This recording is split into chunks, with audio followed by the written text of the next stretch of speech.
Hello and welcome back, my friends. It's Hambbage, and we're ready for another hardcore vanilla Minecraft play session. I'm so glad you've tuned in. I hope the last couple episodes in the deep thoughts haven't been too much for you, but we've gathered up a whole bunch of good stuff in the end, and are now going to head back to the overworld and try to replenish our quickly dwindling supplies of coal. And then we should be set to push on through for the big completion on our first run of our ice highway. So, lots to get to. Let's dive in. Awesome game design right there. Wow, hiccups. Couldn't agree more. Let's hope those hiccups don't continue.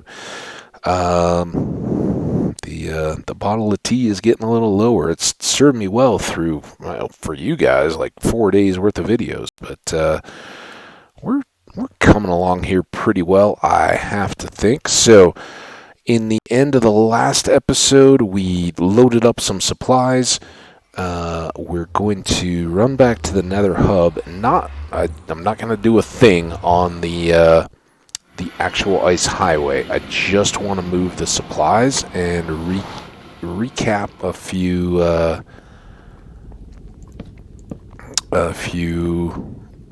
my shulker boxes here. So let's actually move this. We'll put these two here. We'll put one of these down.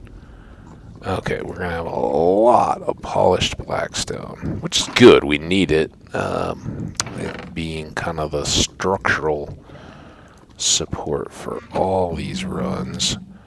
We've got 2 more boxes of polished blackstone here. So let's unload those. Hi, zombie pigman.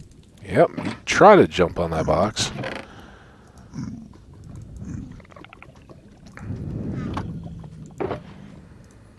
Just stand there for a bit. I don't mind.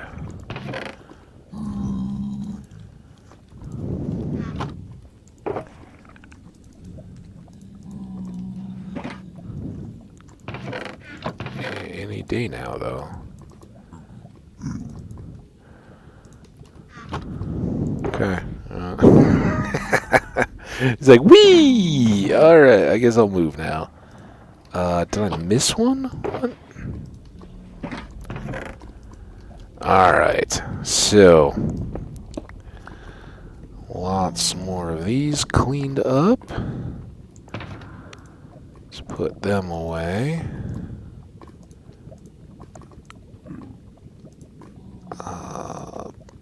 Pink. These need to come out. Now over here we got a lot of glass and a lot of stone. What do we have the most of here? Stone.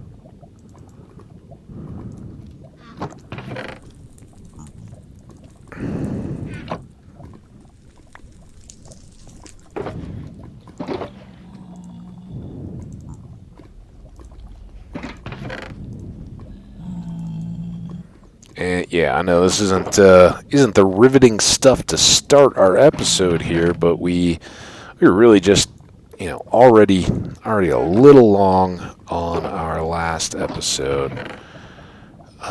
We can move some of this. That's good.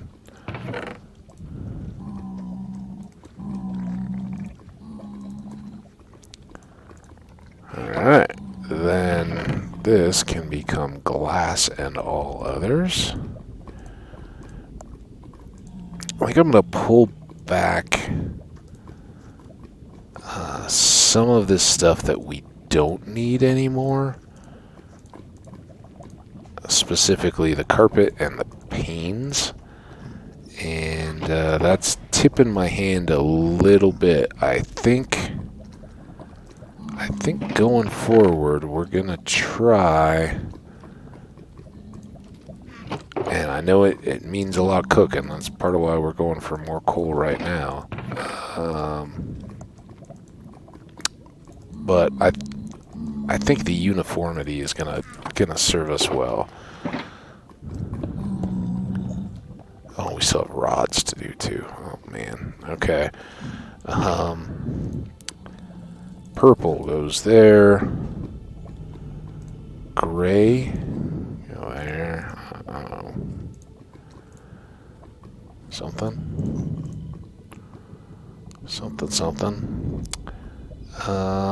Drop off, and rods. I hope we have enough room. Oh, it's gonna be tight.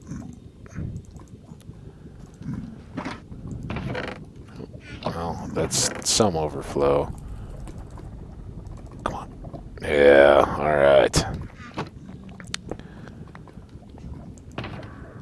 Alright, we are now geared up pretty well. I don't know that we'll ever switch out too much, but maybe this is a good time to just review our general toolbox as opposed to our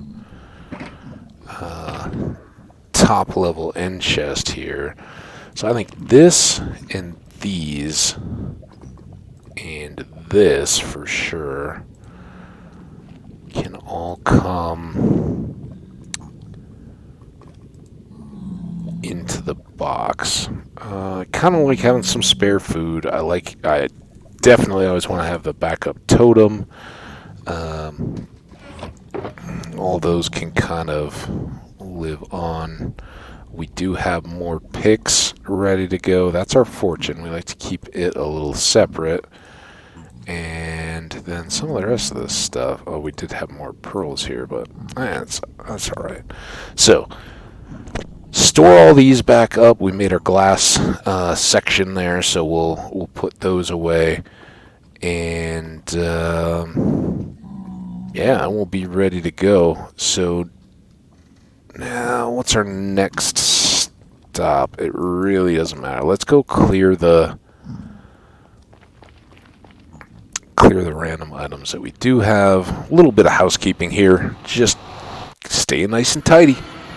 Get everything where we want it. The glass.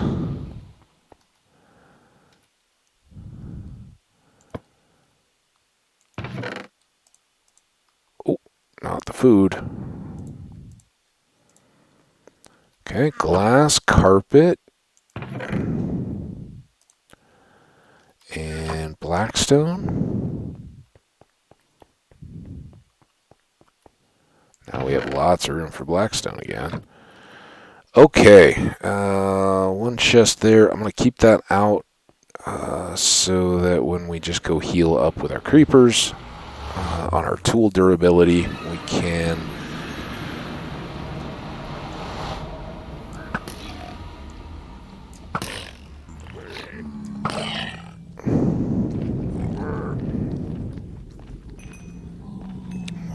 we can throw that crossbow in the cactus. So yeah, for anybody who hasn't, a couple episodes now we've been in the end. We've made a lot of progress here on our ice highway, kind of getting the design set.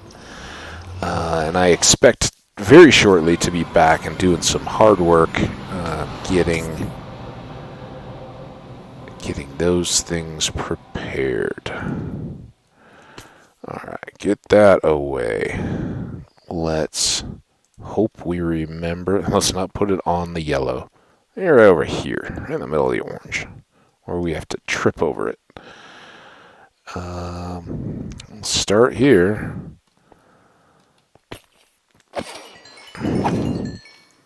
I mentioned, I believe, in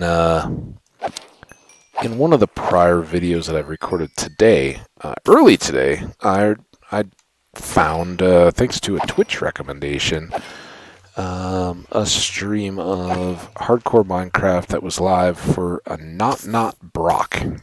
Watched him for a few minutes today, gave him a follow, and have checked out and been running just a couple of silent of his videos from his hardcore world on YouTube. as I've been playing here, and pretty cool. You know, slightly different. It's got some shaders going, I believe, and some Optifine and some of that kind of stuff. And he's much more time lapse and big builds, big machines and some of that kind of stuff. But one thing that absolutely caught him, you know, if ever any of his viewers or anything or crossover see this, you know, feel free to share the feedback. I will the next time I'm either in Twitch or in there. I thought his early game creeper farm was really cool, and I didn't see how it all worked. It would be something I might go back to see.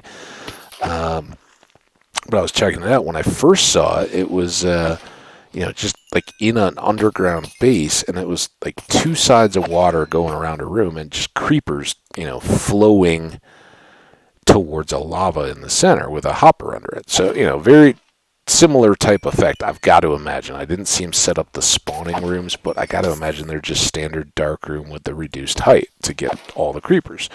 And I didn't see if it was any particular biome or anything, but because he does more AFK stuff, he may be letting those charge, but he had just waves of creepers kind of rolling through. And he was talking about how instead of doing the lava blade to just always kill them, he had modified, or you know, did in the process modify, where some of those creepers he could retract the lava, and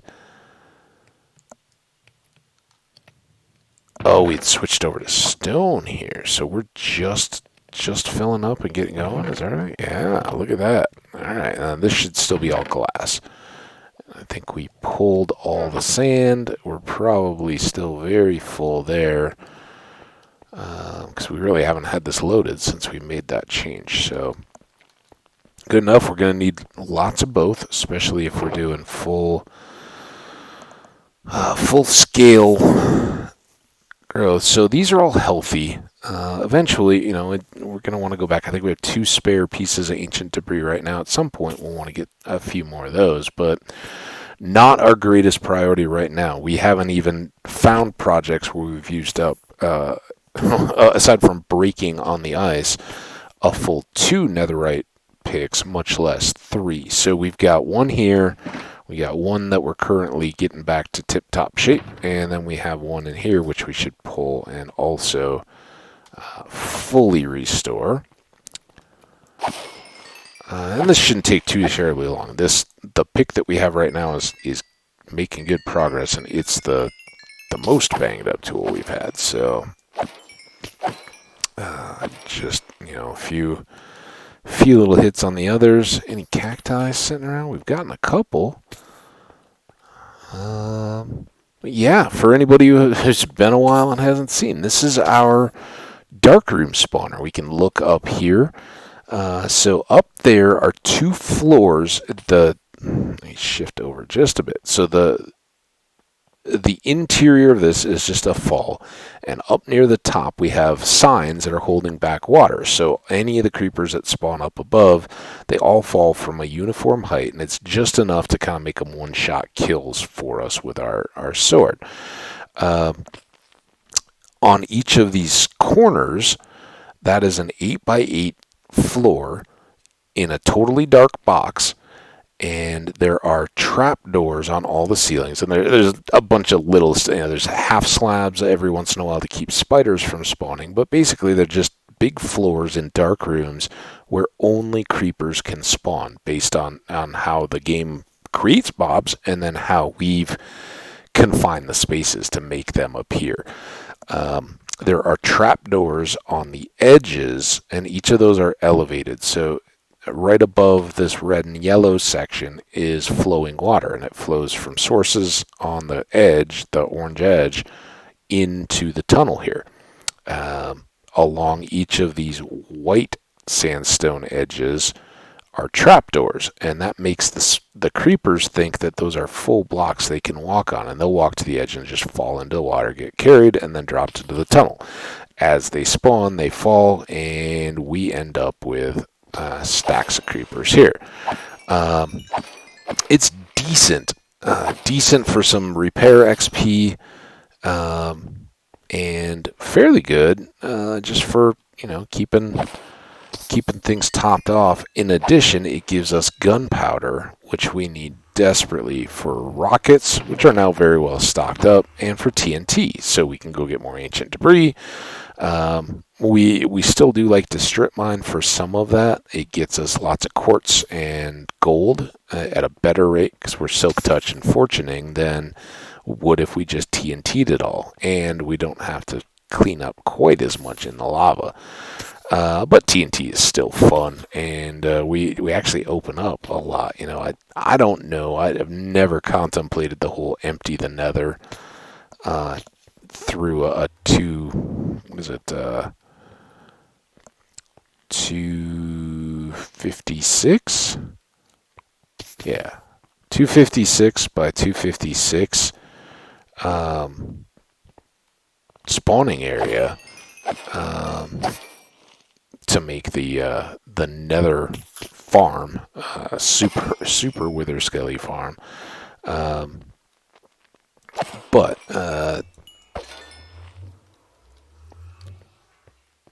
that would be a good way to get started. You just keep plugging away. You're pulling out ancient debris and kind of working on it one area at a time. Eventually, you'll clear out quite a large space, or at least make your digging less significant.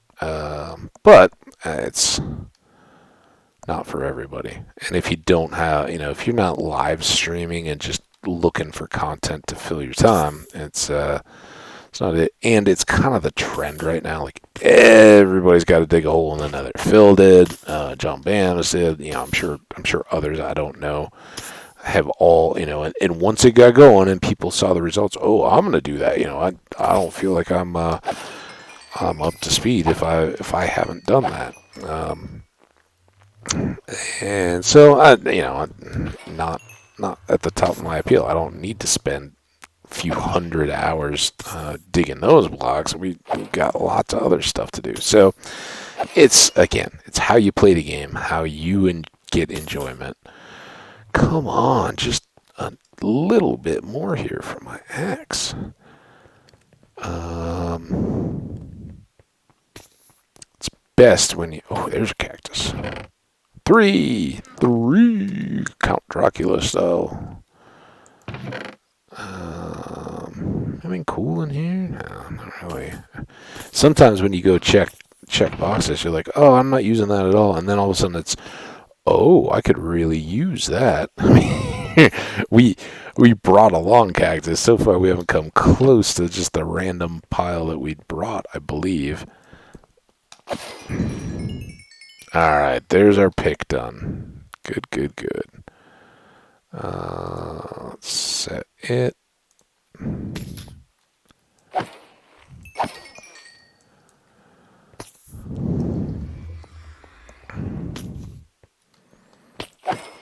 And do you need to top off all your tools like this? No, not at all. But I would rather, do a few quick sessions with all my tools in one visit, get everything topped off, and then deal again as needed. But and if I was playing solo with no audience, no content being created or no recording, I'd fire up the world and walk away, leave this to Phil, and, maybe do that 3 or 4 times in the course of just preparing and eating a meal and all that kind of stuff. You can really rack up if you just let it sit to fill up, so you have a real full batch of creepers there. But for anybody considering it, when you do a 3x3 path like this and tunnel, just be very, very, very cautious.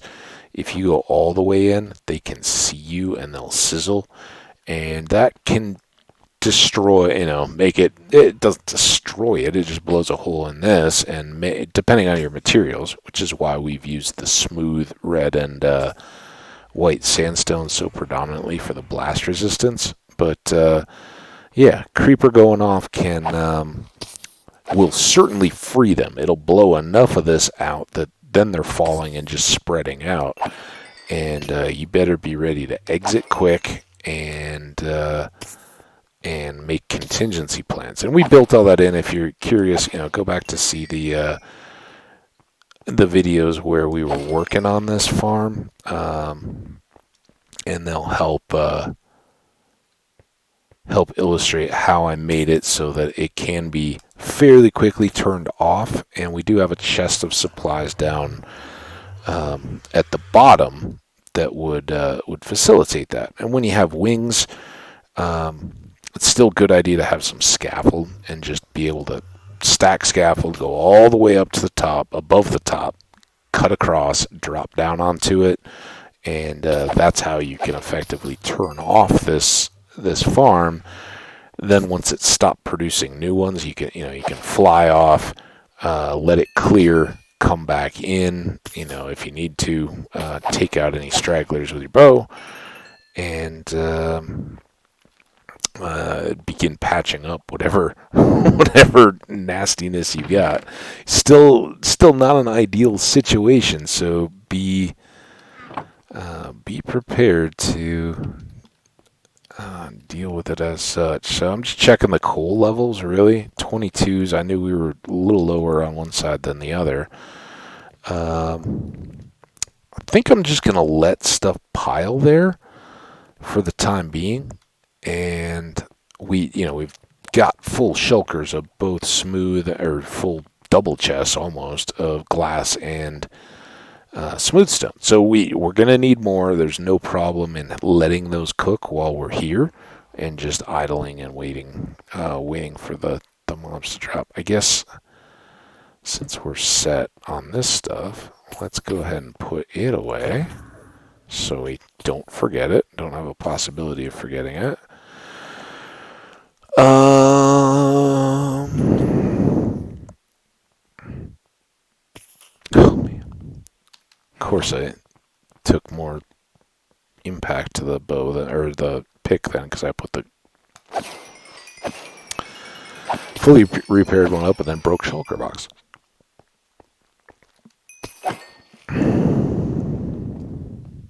It did not get my shovel as far as I wanted to.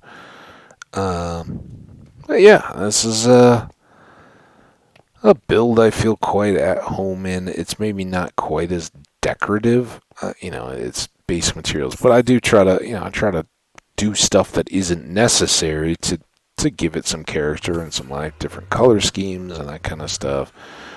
Can be just as easily nether themed, bricks and quartz or something, if you want a different look.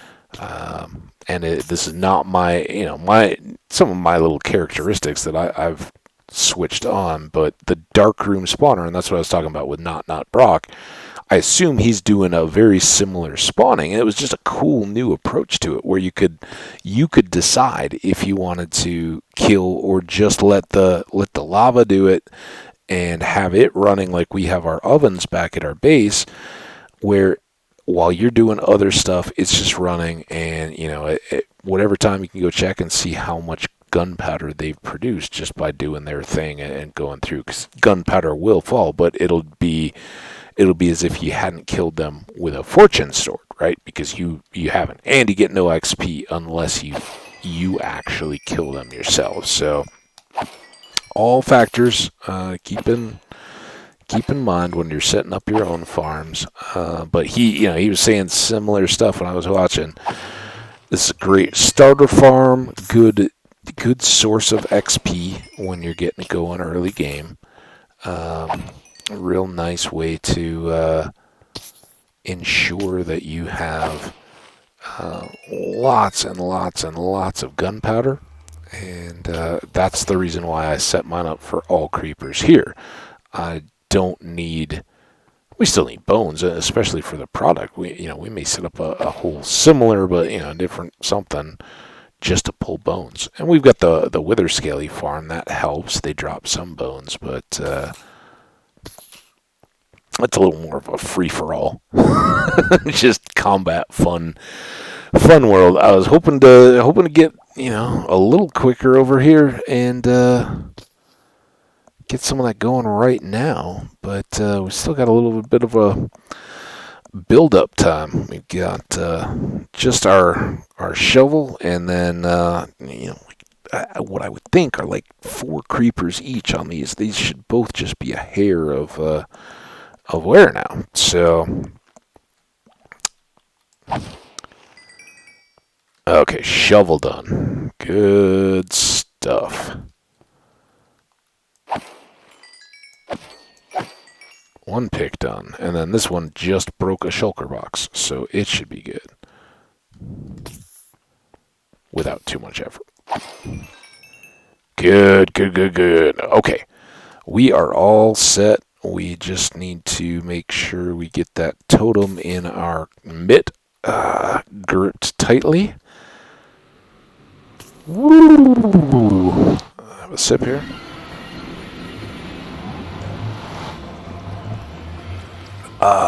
Good. So I never did end up making the coffee I'd talked about earlier. I just decided to stick it out with a tea. Seems to be working. That one episode where I was yawny make yawn face seems to have passed, so good there. Alright, so back into the overworld we go. Hunting for coal. And we're going to head back to Sheepland. I don't recall if it was just becoming night or just ending night. Well, it seems to be daytime. And as we talked about, we've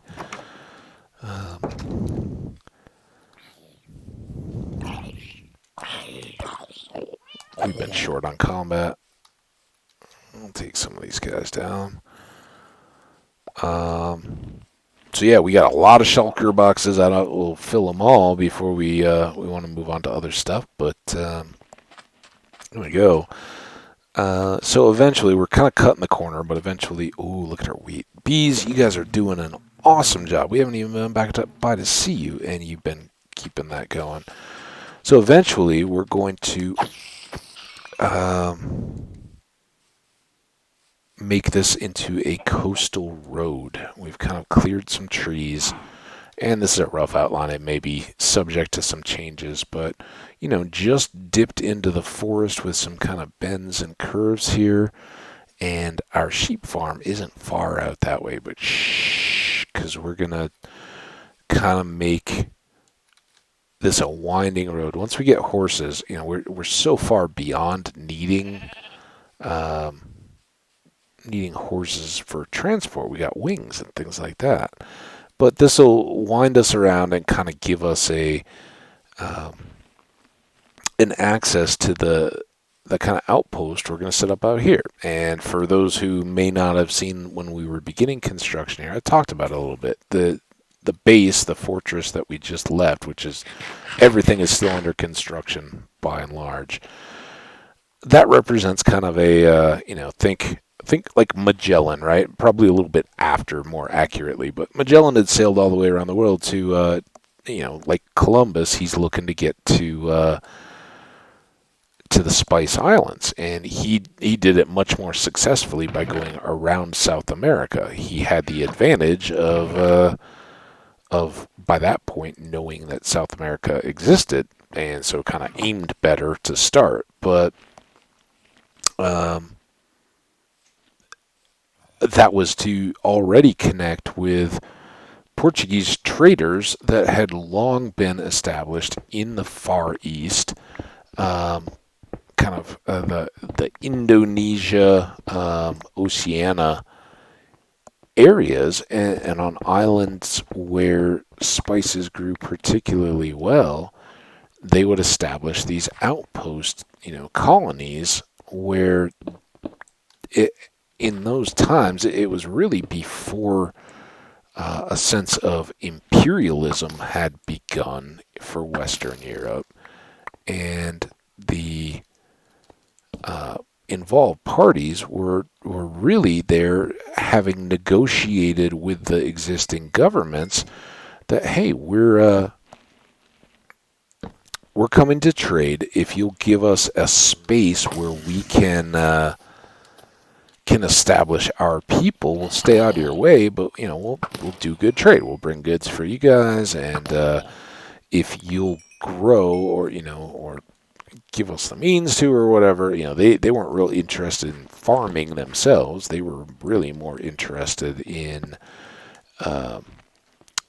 just providing goods and using their maritime prowess to cut the cost of overland trading of those same spices, which had long been in demand in Europe. Think Marco Polo.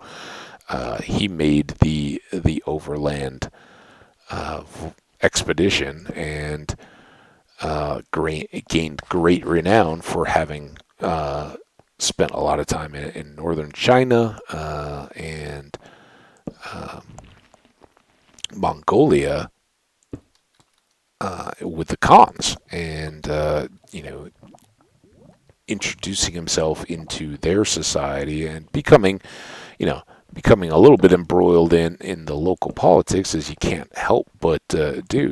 He had a lot of clout or weight for whoever was in charge or aspired to be, because he had contact with the Pope, and which having followed, there's always missionaries kind of always precede everything. The people that have a sense of faith, but are otherwise more or less uncomfortable in the local or through circumstances, are diminished in their existing society, will venture out often with resources provided by the church in the case of Christian missionaries, but anything, and they're out to if not proselytize, then at least learn more of the world and see how their faith resonates with it and report back. And they, in the case of the Catholic Church, they were spreading prestige, and you convert a leader of a distant land, that means riches for the church. As soon as you're interested in preserving and protecting your soul, your gold and stuff like that, you want to favorably impress the Pope. And when that person is from countries and lands that have been unvisited and largely unheard of, when the people say it's the voice of God, whoa, okay, voice of the gods, huh? Well, we always use that to describe thunder. So if that's your person for that, then that's probably somebody that we should be on the good side of. So yeah, lots of offerings and allotments would come back. So yeah, he came out and had a lot of swagger. Well, kind of based on that model, the Portuguese would just, hey, we want an outpost. We want permission from your government to set up a city, and depending on your cultures and attitudes, we'll either keep to ourselves or we'll intermix if your females are so inclined, and most sailors are pretty willing for a little bit of romantic adventure on their journeys. So, they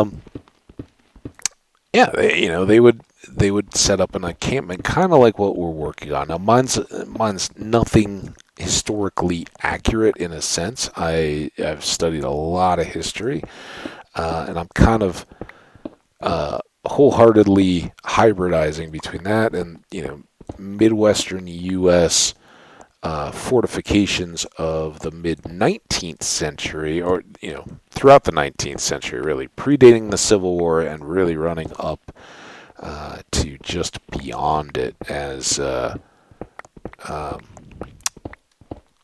of the last of the plains tribes were being what was described in the parlance of the time as civilized or subdued. They were basically being rounded up, limited in their ability to be mobile, and therefore military presence and or potentially, again, this is I as a student of history, I want to be culturally sensitive to everyone's backgrounds, and every people has children and offspring, and they have just as much pride in their upbringing and forebears as anyone else does, and just as much as I believe that everyone is entitled to forgiveness as individuals.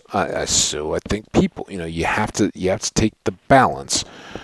There's good and bad, and at times the actions of peoples have to be interceded with. Think Nazi Germany, right? It's the tragedy of the 20th century that people were unwilling or unable to see what was really happening in the midst of the rise that many people lauded. Don't pretend like,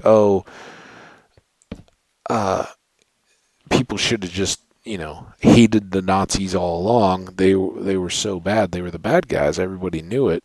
No, in the 30s, democracy was running third to National Socialism, Nazism, and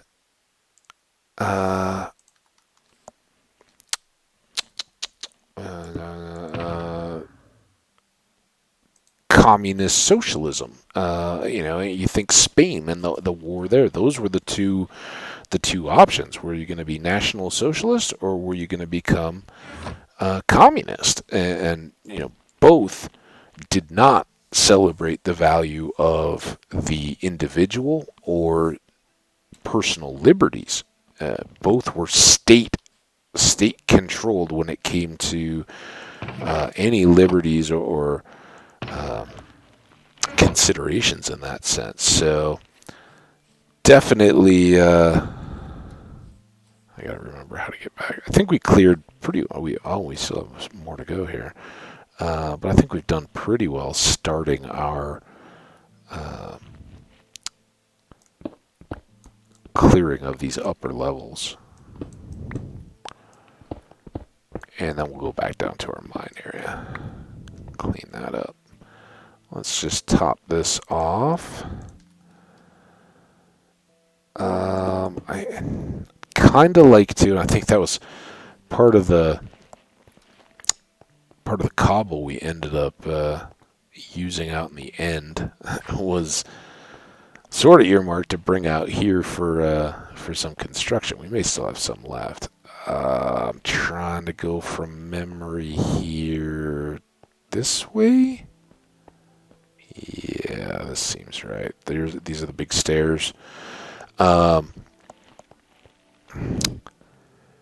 yeah, sometimes the actions of individuals think, we need police. We need to stop people that are, running around with, guns and using them inappropriately to hurt people, or robbers, or vandals, or any of that kind of stuff. You gotta correct actions, but that doesn't make the people wrong. And clearly, in the 19th century in the United States, a lot of passions were raised. I mean, you had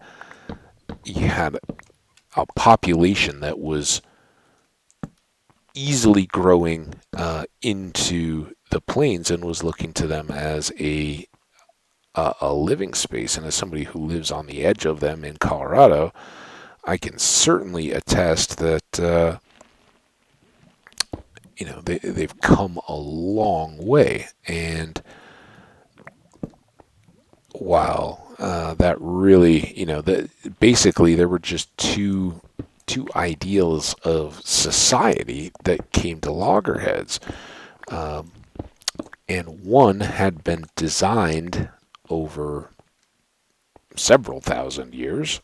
It's still open to debate as to when native peoples first arrived in the Americas, but several thousands of years, that you would maintain a low population relative in that area to allow for food and resources to be sufficient based on the climate. And there were times when the plains were not full of, well, the plains always remained fairly dry, and so less densely populated than some other areas. But like the American Southwest had large, vibrant settlements from all intents and purposes. But despite that height of culture, and they were certainly cultural civilizations, and while they may not have rivaled those of Mexico and South America in all respects, um, they appear to have been robust enough to have communicated with those, or at least had some awareness that they were a part of a larger world. But when Europeans started to arrive en masse, it's all oftentimes the people that want to cry injustice, and certainly atrocities were made. Oh, the plague blankets and all that kind of stuff. Well, a lot of that had already transpired well before, and don't forget that the tribes were very, very complicit in a lot of this. What we hear a lot about at the end of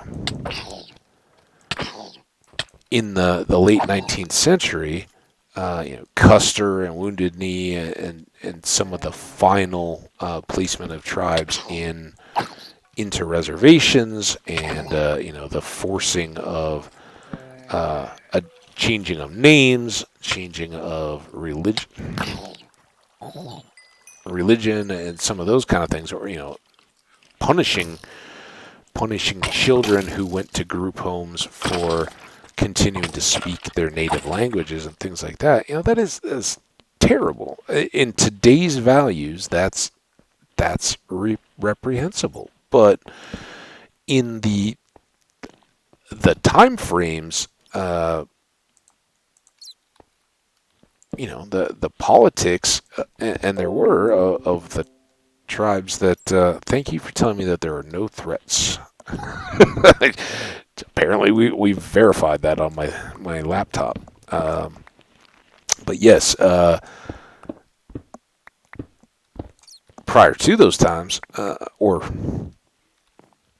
prior to our times, there were different factors that people considered as a part of how you interacted between the different tribes and the different outlooks and the ways they behaved. And the plains and the southwestern Indians had some of the last direct contact, and because of their lifestyle, they had the least interest in what the then Americans had to offer. When you live a largely nomadic lifestyle, you don't need a lot of material possessions, and even at that time, much of what America considered important were those tangible things. You always, you need steel axes and knives, and certainly those things had an appeal. But that's where the conflict of these ideas of settled land being an item, or something to seed or have a fort on or something like that. Those didn't gel with the life and the culture. There was no interface for such a transaction. Whereas the Portuguese that I began talking about, when they interacted with the Far East, those people were farmers and a part of nation states that had long history. I mean, think of China. They have ancient history, literally, real ancient history, and so the ideas of city states and property between individual groups and maintaining boundaries and things like that, those were familiar concepts. And so, when the Portuguese, even though they were on the far side of the world, and that's why we kind of arrived at that idea, is that back in the time of Magellan, you could get off a ship after sailing for 1 to 2 to probably 2 years would be about as far to get to the far end of the world. But it depends how you went, how competent you were, how many issues you ran into along the way, if you even made it. But when you got there, you largely stepped off a boat on into a foreign world, much like starting a Minecraft world. You're out there. You have to rely on your own skills and the resources at hand to make a life for yourself, and you're not going to have a whole lot of support from any home or contact with them until you sail back. Unless, and eventually that's what evolved into things like the Dutch East Indies Company and some of those, where eventually they're the sailing routes become known, the seasonal weather hazards and various challenges. So in doing so, and by experience, they were able to become more reliable in their travel between those outposts and the home countries, or Europe in general, all that kind of stuff. So I think it's fascinating how all those interactions and how well Minecraft is suited to kind of represent that. So we are not attempting to replicate anything factually, but it's a kind of a fun mental idea. We've sailed across some unimaginable distance. The monsters and things of Minecraft represent those foreign and strange creatures that by the time accounts were brought back to, quote, civilization in Western Europe and were unfamiliar, they were transformed into sea monsters and things like that. That idea really, think about if we came back and described some of the things we're all familiar with in the world today, but to a people that had never heard of them at all. The natural reaction is, that sounds like a monster, skeletons or zombies or that kind of stuff. Those could easily account for just attempts to describe the unknown, for which there are no words to begin to describe. So they become just hey, I'm tired of trying to describe it to you. It's just a monster. Yeah, it's like a spider, but it's blue. I don't know. That's my take anyway. So anyway, this is our outpost. Oh, this is well below our outpost. We've now gotten into the mine, which we discovered down here. But yeah, we are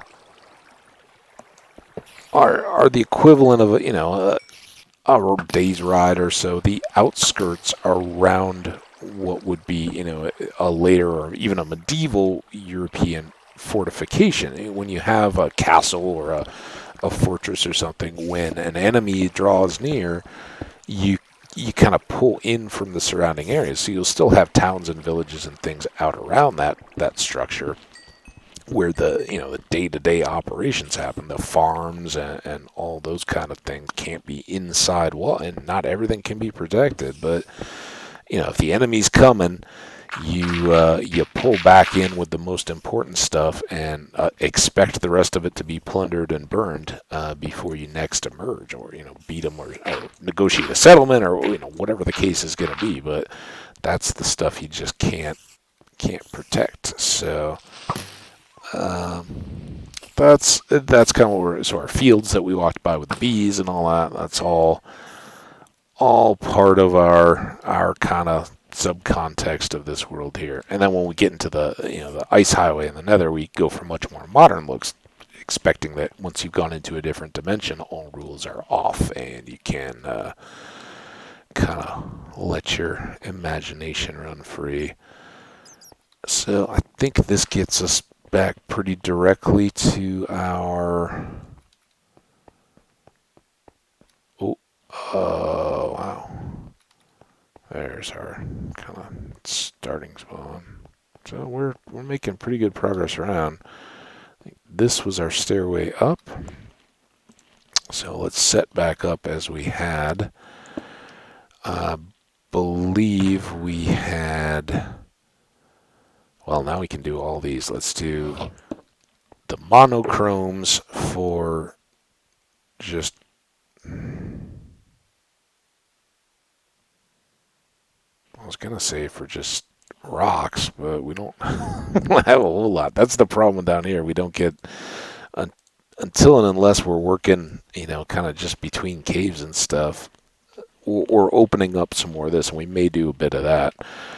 We don't just get a ton of stone, which we'd like, but we can do our pink for all random junk. That's it. We can do our nature colors, greens and browns, for wood and associated, and that may include rail stuff. And then blues, we will make our goodies. Okay, gravel's going to go in the rocks and junk, because it's pretty indistinguishable and easier to sort that way. Alright, so that's a pretty good sorting system, I think, for our outpost here. Now, we want to just continually try to open up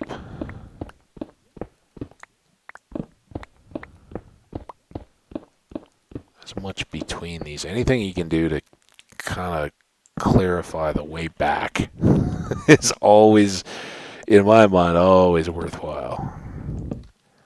Drop a couple more torches there. So you can see it, and sometimes you find some coal. That's what we're really here for. That's a regular spider spawner. We're just kind of low here for any super value because you can't drop them, so it's never going to be kind of a one spawn. And I'd love to move the spiders with water. I don't know the best means to actually get them to spawn. So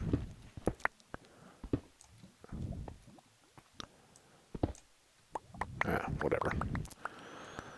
Alright, so we got is that a connection to something? Yes. I'll put a torch there to hopefully remind us. Oh, this keeps going, right? So let's switch to here.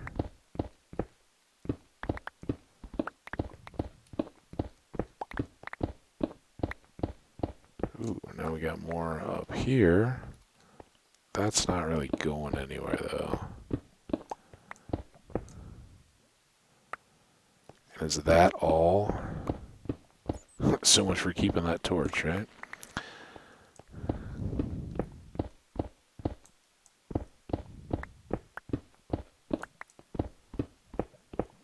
There's unfortunately so much junk stone, but if that's just a little niche,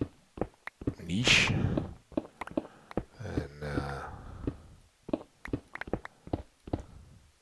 we'll just kind of try to clear up a bunch of it. Again, the stone, very valuable to us at the moment.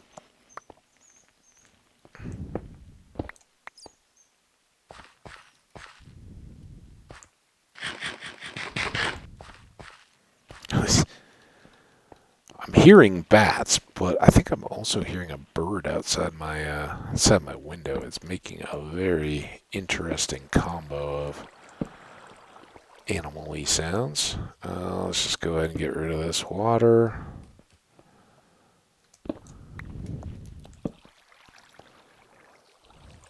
Oh, no. Nice little spider web down there, and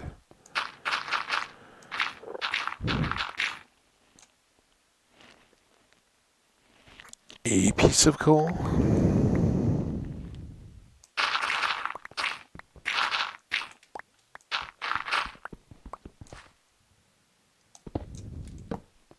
Not too awesome.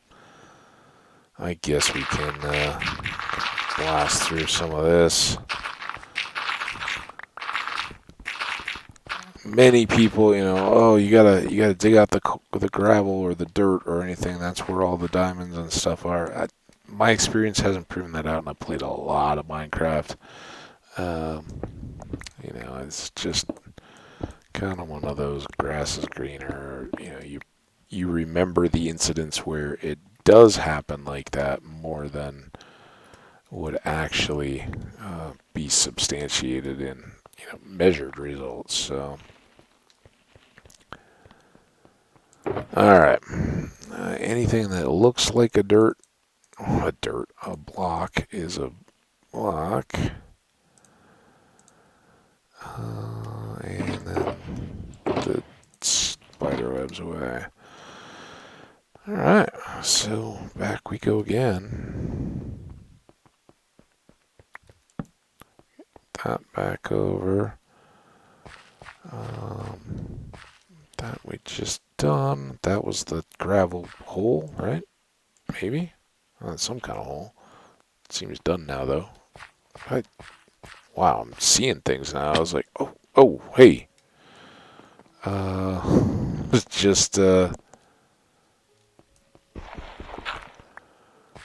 was thinking I was seeing some gravel up there now, or gravel coal.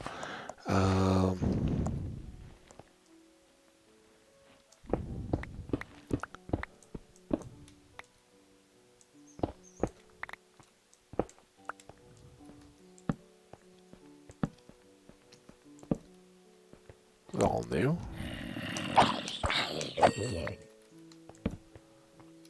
Till we get to here. But it's got coal, so we like it. Ooh, look at it all.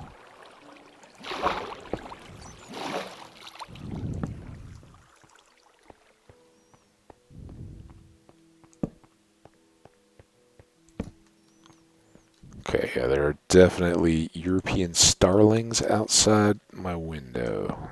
For anybody that doesn't know, starlings are kind of a bluish black bird.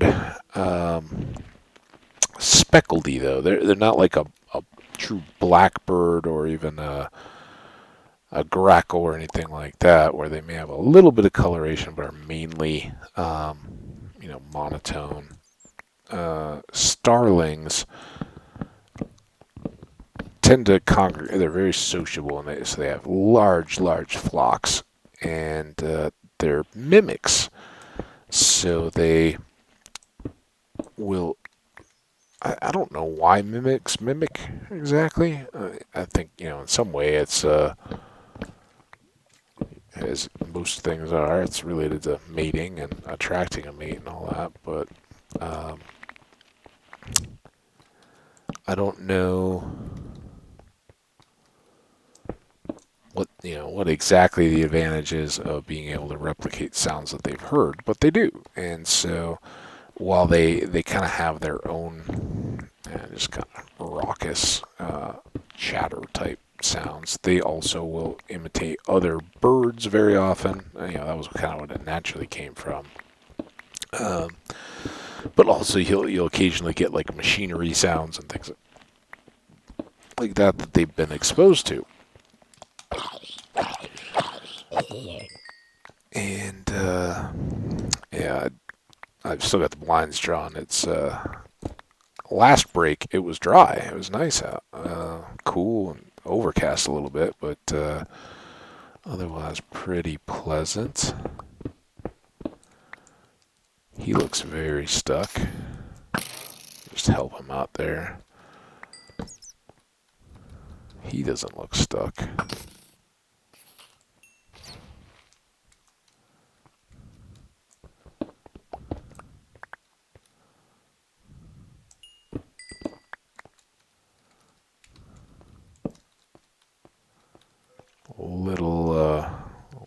disjointed over in here.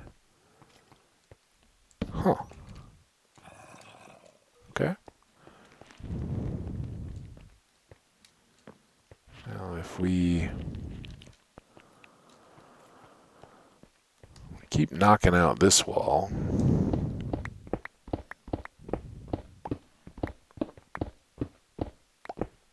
got a bridge up ahead or up above. And where there are bridges, there's openings.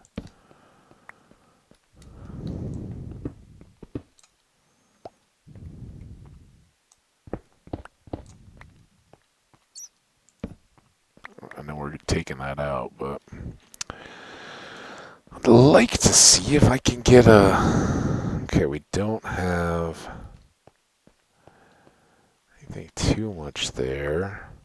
What if we come up this way?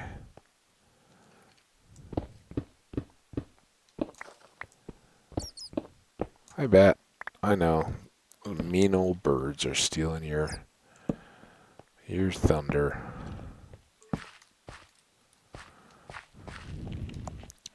Okay.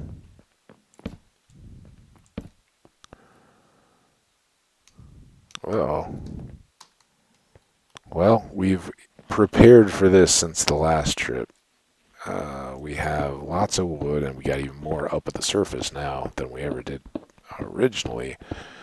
And we've got a fortune pick in our mobile gear now, so we can get torched back up here pretty quick. Now, does this go up? No, this doesn't go up any higher, so let's...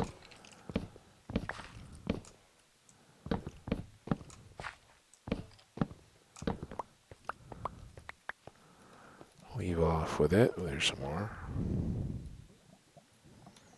The best coal is dark coal.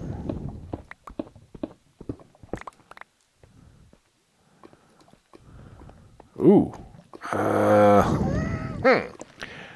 That's not exactly what I thought it would be.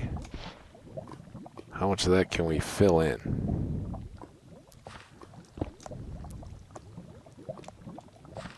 Some.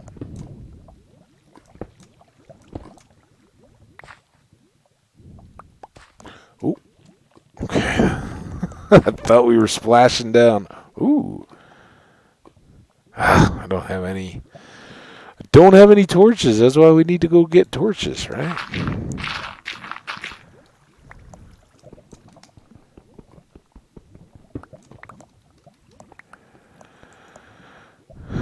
We got enough room. Ooh, iron pick. I haven't had one of those in a while.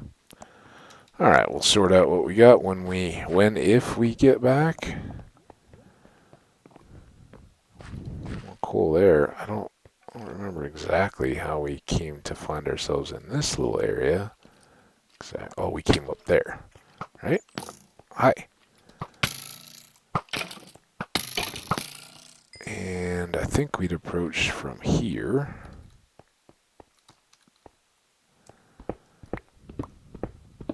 Not really sure. Just never ends. Well, this is a great hallway. However we got here, we got to remember. Okay, we're here. We're here. Okay, so this... what do we have? Let's put this dirt block there. Well, that's great stuff back there. And we thought we were almost done with this mine. I still don't feel confident I've ever finished one of these mines. Not really. Alright, wood and wood products, which include rail. Chests, though. Do we already have chests? I guess they're in the yellow.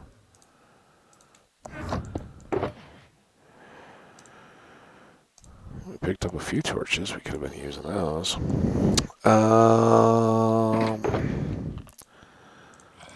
Clean up. It makes it a lot easier. Now, how many is that? let's do that. Yellow box, fortune pick.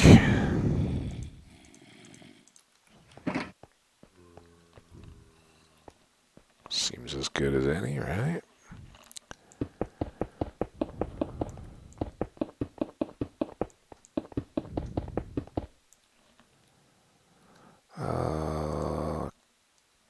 Might as well.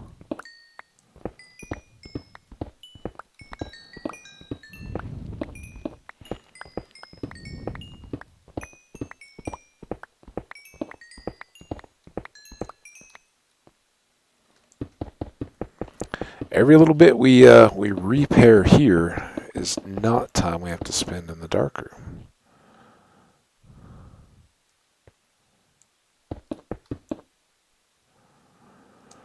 So let's repair, right? As I see that we're down half a heart and low on food, and I don't have my totem in my hand. We'll do a time check here and see where we've gotten to.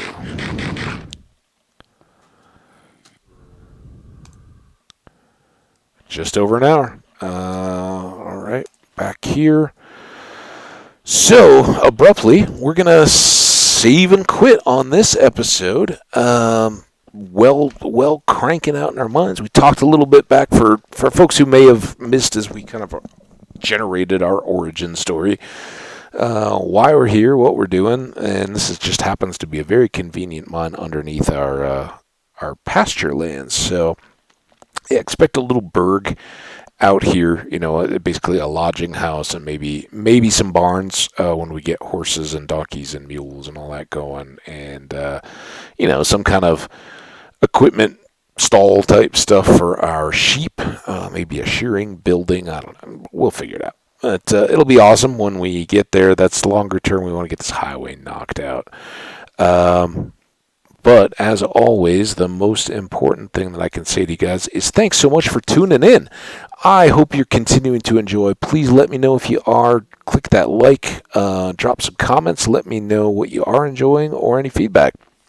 What I could do better. What other activities you'd like to see. I'm doing this because I love watching other people create content, and I love playing this game, and I hope you guys do as well. So let's have a dialogue on that kind of stuff. Anyway, as always, there's going to be loads of these videos. If you're watching them in order, take a break. If you're playing games and watching them as they pop up, then definitely jump on to the next content. But take a break along the way, and just give your eyes and your brain a chance to break from the digital screen, and move your body a little bit. Get some blood flowing. Maybe get a bite to eat, or drink some water or something along the way.